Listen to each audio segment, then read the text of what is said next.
Hey guys, it's your boy Davian. Welcome to my channel. A article was sent to me on Facebook that's going viral regarding American Idol contestant LaPortia. She's one of the baddest vocalists on the last season of American Idol, and recently she was interviewed and she had some interesting things to say about her views and feelings about the LGBT community. So I'm going to read you the excerpt from the article and then we're going to discuss this. She says, "This is how I feel about the LGBT community. They are people just like us. They're not animals, as someone stated before. They're people with feelings," she explained. "Although all of us may not agree with that particular lifestyle for religious reasons, whatever the reason is, you still treat each other with respect. Everybody is a human being.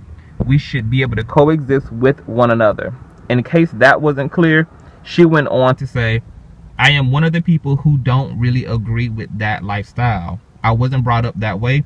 It wasn't how I was raised. But I do have a lot of friends and a lot of people that I love dearly who are gay and homosexual.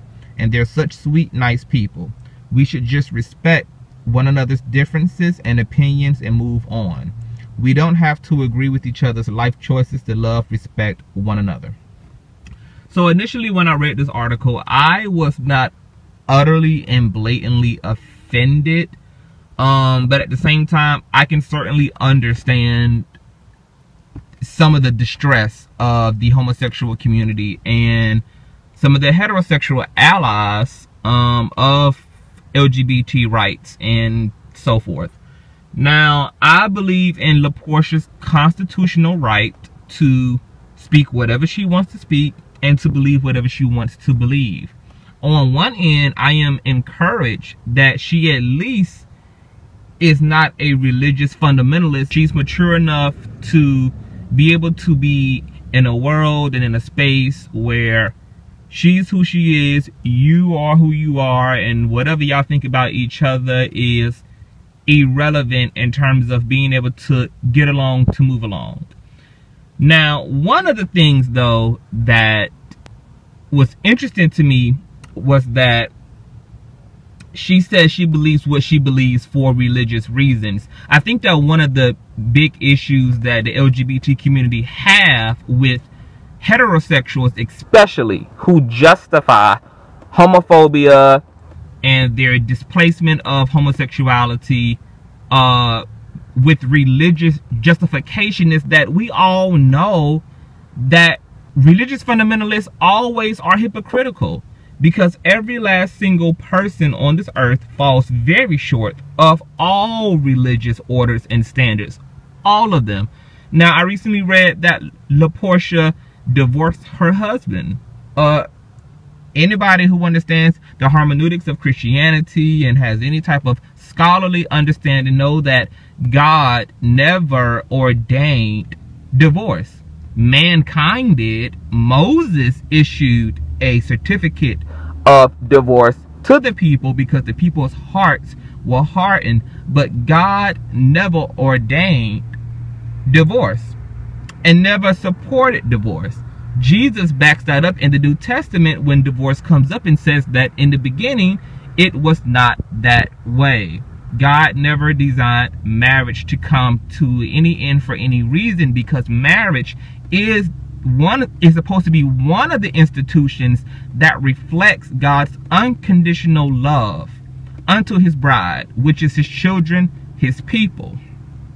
So when you go and you marry in the name of God and yet you divorce, that puts a very heavy stamp of conditional love. See, God is in you and with you for better and for worse. No matter how many times you fall, you are able to get up. God is a consistent cheerleader and supporter of your life, and God is always in a redemptive place when it comes to mankind. So the fact that she is a divorced woman is a contradiction to her own Christian values. I also see that LaPortia has two big ass chandeliers hanging from both ears. She has piercings. Now, the Bible, especially within the book of Leviticus, is very adamant about man not scarring or marking or creating any type of open wounds in one's own skin. Now, just because it's socially acceptable in America for women to at least have their ears pierced, does not mean that that's in accordance with Christian values and morals and ethics. You are essentially choosing secularism over your own religious standards. And that's the issue that a lot of LGBT people have with people who back up their beliefs with religion, because those same people cherry pick what applies and what doesn't apply, and yet they come down very hard on other people who may operate opposite of some other standards, some other religious and Christian standards. So if we're all falling short, and we're all short of the glory, and as Jesus would say, we're all stained and marked with sin, then why is it that we take on this self-righteous belief about other people's behaviors, and yet we don't recorrect or address our own selves according to that same law? I'm sure that LaPortia never looks in the mirror and sees a Christian who's contradicting herself because she's divorced. I'm sure LaPortia never looks in the mirror and sees those earrings and those piercings in her ears and sees a Christian that's contradicting herself. But yet she can look directly at a homosexual and without hesitation consider him or her to be a sinner. And this is that religious self-righteousness that irritated the living shit out of Christ.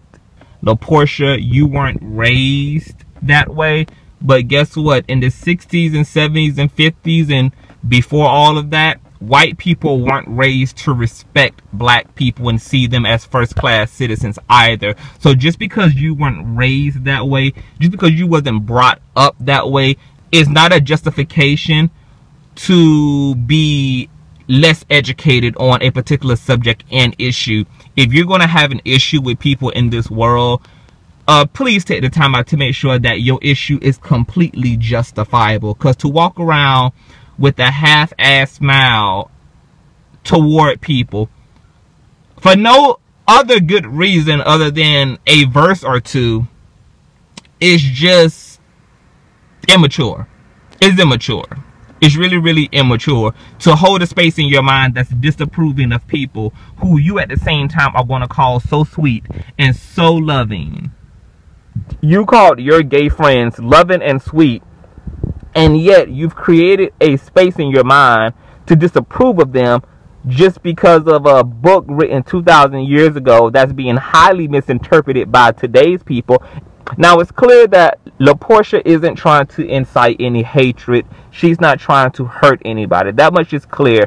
I do believe that she has LGBT friends and family. At this point, it would be hard to be in the industry and not have some degree of respect for homosexuals, because they're the one keeping that fucking fro uplifted to the heavens. They're the ones who are beating that face for the gods. They're the ones who are styling you for the fierceness before you hit that damn stage. So it's hard not to have a appreciation for homosexuals. But at the same time, I think that the LGBT community would just love to see people, Christians, Muslims, anybody who wants to be biased toward anyone for religious reasons, at least make sure that you are living fully up to standard. You know, even though that wouldn't be any better, but at least we could say, at least you really believe what you're saying, because I see that fully reflected in your life. I fully see the fruits of your religion present in your daily practices, in the way that you walk, in the way that you talk, in the way that you live.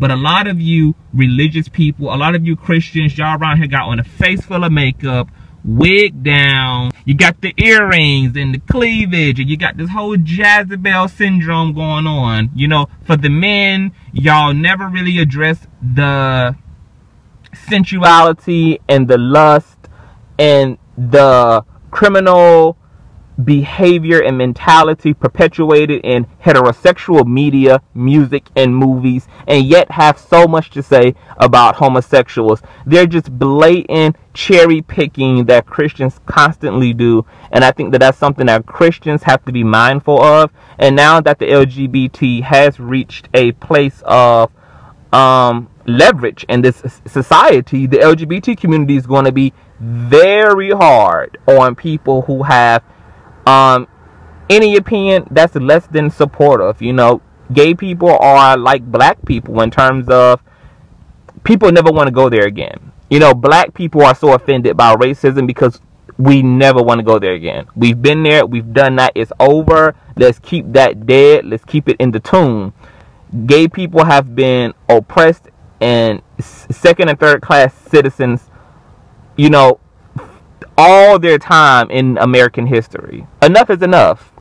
People are free. People want to stay free. And people don't feel comfortable with anything that looks and sounds in the least like it could set us back 10 or 20 years. None of us like that. So I think that it's one of the things that we both have to continue to be compassionate and understanding toward. Heterosexuals still have a lot of catching up to do.